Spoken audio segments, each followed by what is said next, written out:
Meus irmãos, Jesus começa o evangelho de hoje de um jeito muito diferente. Ele continua com uma continuação de uma parábola que nós com certeza já escutamos dentro ali da vida pública de Jesus, que é a parábola que onde Jesus compara o reino dos céus como um grande mar. E assim nós vamos sendo levados, guiados, tendo como que uma direção para seguir esse ensinamento de Jesus. Mas eu quero destacar aqui dentro da nossa reflexão a primeira frase, onde Jesus diz: O reino dos céus é ainda como uma rede lançada ao mar e que apanha peixes de todo tipo. Aqui fica aquele questionamento tanto para a minha pessoa quanto para a sua.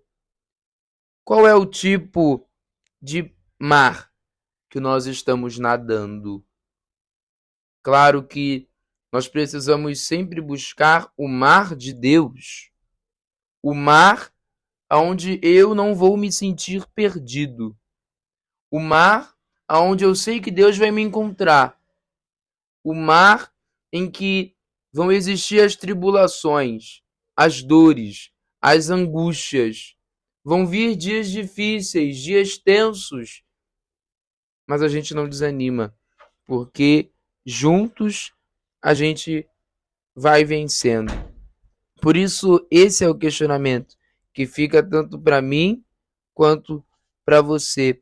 Então, por isso que nós somos hoje convidados, e mais que convidados, convocados a fazer essa análise. Em qual é o tipo de mar que nós estamos? Porque muitas das vezes nós só apontamos os defeitos e as imperfeições do outro, e enquanto na verdade o que a gente precisa fazer é estender a mão e ajudar ele a voltar para o raso. Enxergamos muitas vezes irmãos nossos de comunidade, de caminhada, que estão se afogando, mas nós não temos essa capacidade, esse olhar bondoso, como a última reflexão que nós tivemos aqui, que nós olhamos com carinho para o bom samaritano, e quantas vezes não somos bons samaritanos na vida daqueles que realmente precisam. E o mar de Deus é o mar da imensidão. Nós sempre cantamos, muitas vezes, naquela música do padre Monsenhor Jonas Abib, onde diz que o mar é Deus e o barco sou eu. E o barco, quando não tem o vento, ou seja, quando não tem este sopro do Espírito Santo, o barco fica parado e não sai do lugar. Então é preciso que a gente se permita, você hoje precisa se permitir que o Espírito Santo haja na sua vida e te leve nesse mar de Deus a descobrir novas rotas, novos caminhos. Jesus continua neste evangelho e diz e que apanha peixes de todo tipo. Na igreja do Senhor, nós encontramos peixes de vários tipos. E realmente isso é uma passagem, uma parte muito bonita deste evangelho de hoje, que Jesus ressalta que cada um é de um jeito, ninguém é igual. Ou seja, tiramos como proveito isso. Você não nasceu para ser igual a alguém, né? Claro, a gente tem essa feia mania de comparar a fé. A minha fé tem que ser igual à sua, o seu crer tem que ser igual ao meu crer, enquanto na verdade somos pessoas totalmente livres para seguir os caminhos de Deus ou não. Claro, é preferível que nós sempre andemos na linha, mas quando eu digo andar na linha, não é só falar bonito de Deus. Eu falo isso sempre em todas as reflexões. Embora seja difícil, a gente viver aquilo que a gente prega não é impossível. Os santos conseguiram, como que nós não podemos conseguir? Os santos não são pessoas que têm superpoderes, mas são pessoas que se abandonaram nas mãos de Deus. E vai seguindo. Quando está cheia, os pescadores puxam a rede para a praia, sentam-se e recolhem os peixes bons em cestos e jogam fora os que não prestam. Outra análise para você olhar hoje para dentro de você. Você tem sido ultimamente um peixe bom ou um peixe que não tem valor? Não sei se eu posso usar essa palavra, mas um peixe que não está bom. Porque tem peixe que está no mar da igreja, tem gente que está dentro da paróquia, mas não tem uma utilidade. É aquela pessoa que tem muitos dons, uma pessoa que é muito frutífera, mas que não se permite. Estava fazendo esse questionamento esses dias com um amigo através do WhatsApp. Estava dizendo como que dentro da casa do Senhor existem tantos jovens com tantos dons e carismas, mas que têm vergonha de expor isso, de colocar isso a serviço da comunidade. Não é o Senhor que precisa do seu cantar, do seu saber editar um vídeo, do seu saber pregar. Não, o Senhor não precisa disso, mas a comunidade precisa ser santificada através do serviço do jovem. Por isso que é bonito, dentro das nossas famílias, incentivar o jovem a estar na igreja e não incentivar o jovem a sair da igreja. O grande erro é que dentro de casa, muitas vezes, né, nós encontramos isso nos diversos dias de várias pessoas, pelo menos muitos comentam, muitos amigos meus, inclusive esses dias conversando com um, disse, olha, por isso que eu não vou na igreja, porque quando eu sempre estou animado de ir, vem um mutirão de gente e começa a dizer, mas o que você perdeu lá, o que você ganha lá? Simplesmente, a partir desse dia, né, desde ontem, eu disse para ele, falei, a partir de hoje, quem me perguntar, o que você está ganhando para estar na igreja, simplesmente vou passar a responder o céu. E não tem nada mais valioso do que isso. Portanto, essas são as cruzes, as pedras que a gente vai precisar passar por cima para chegar no céu.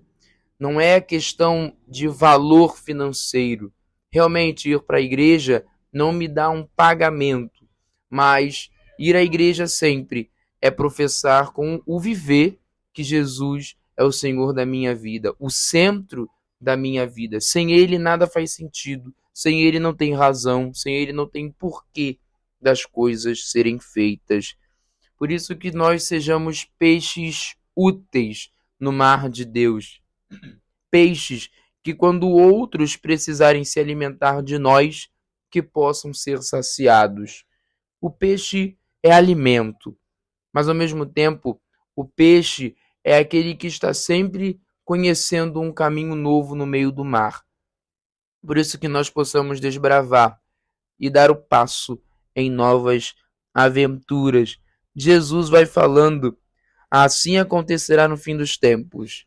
Os anjos virão para separar os homens maus dos que são justos e lançarão os maus na fornalha de fogo. O que é a fornalha de fogo? Todos nós conhecemos, o inferno. Por isso, quando os anjos de Deus vierem e jogarem os maus no inferno, que nós não estejamos nesse meio. Porque Jesus mesmo diz, e aí haverá choro e ranger de dentes. Por isso, que nós possamos mudar de vida enquanto é tempo. Você que tem uma vida desgarrada, você que tem uma vida desenfreada em tantas outras coisas, uma vida desenfreada na bebida, no cigarro, pessoas jovens, infelizmente, que perdem sua vida porque estão longe de Deus e que não se permitam, não se deixam encontrar. Por isso, mudemos os nossos caminhos enquanto ainda é tempo. Jesus acrescenta no final, assim, pois, todo mestre da lei que se torna discípulo do reino dos céus é como um pai de família que tira do seu tesouro coisas novas e velhas.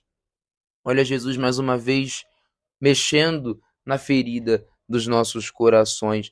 Aqui eu traço um parênteses para o evangelho que nós escutamos no domingo, aonde Jesus questiona realmente como que tem sido o nosso comportamento. Jesus diz, ora, se vós que sois maus sabeis dar coisas boas aos vossos filhos. Por isso, é um pensamento para você. E quantas as vezes nós, sendo jovens, falo por mim, sendo jovem, nós queremos sempre o que é mal para o outro e sempre o que é bom para mim. Lançamos muitas vezes dentro da nossa casa, dentro do nosso cotidiano, palavras que não são de bênção, mas palavras que são de maldição. Maldizemos o outro, diminuímos, desprezamos o outro e não ajudamos o outro a conhecer, pelo menos, o caminho de Deus. Quando Jesus terminou de contar essas parábolas, partiu dali. Ou seja, Jesus anuncia o reino de Deus e segue o seu caminho. Essa é a lição para essa quinta-feira e assim já encerro essa nossa reflexão. Mas faço um apelo principalmente à juventude que me escuta. Ser jovem não é uma tarefa fácil. Ainda mais ser jovem no meio de uma humanidade, no meio de uma sociedade onde seguir a Deus é quase que impossível. Hoje nós encontrarmos um jovem dentro da igreja é uma das coisas mais raras, porque o jovem precisa se engajar para o Senhor, precisa se desgastar para o Senhor. E a nossa família, muitas vezes, tem aquele pensamento onde o menino, quando está muito na igreja, ou quando é coroinha, cerimoniário, enfim, ele vai ser padre. E quando a menina está muito nisso também, vai ser freira. Mas nós nos esquecemos que uma das vocações mais importantes e a vocação primeira e amada por Deus é a família. Por isso que nós precisamos incentivar os nossos jovens a estarem dentro da casa de Deus.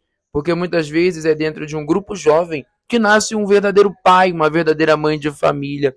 E por isso que nós possamos ser este sinal profético de bênção, de graça. Por isso você, pai, você, mãe, precisa ser dentro da sua casa um celeiro de bênção. Não maldiga seu filho, não lance sobre seu filho palavras que vão acabar com ele, mas lance palavras que o façam se levantar, para que ele, estando bem, possa tornar a casa dele bem. E você, jovem, que está me ouvindo, procure sempre se gastar pelo Senhor. Pô, Michael, você está me falando para eu ficar o dia todo na igreja? Não, mas estou te propondo a você usar aquilo que Deus te proporciona para evangelizar e converter outros irmãos. É bonito um jovem que está na igreja, mas não é aquele jovem que vive do sentimentalismo.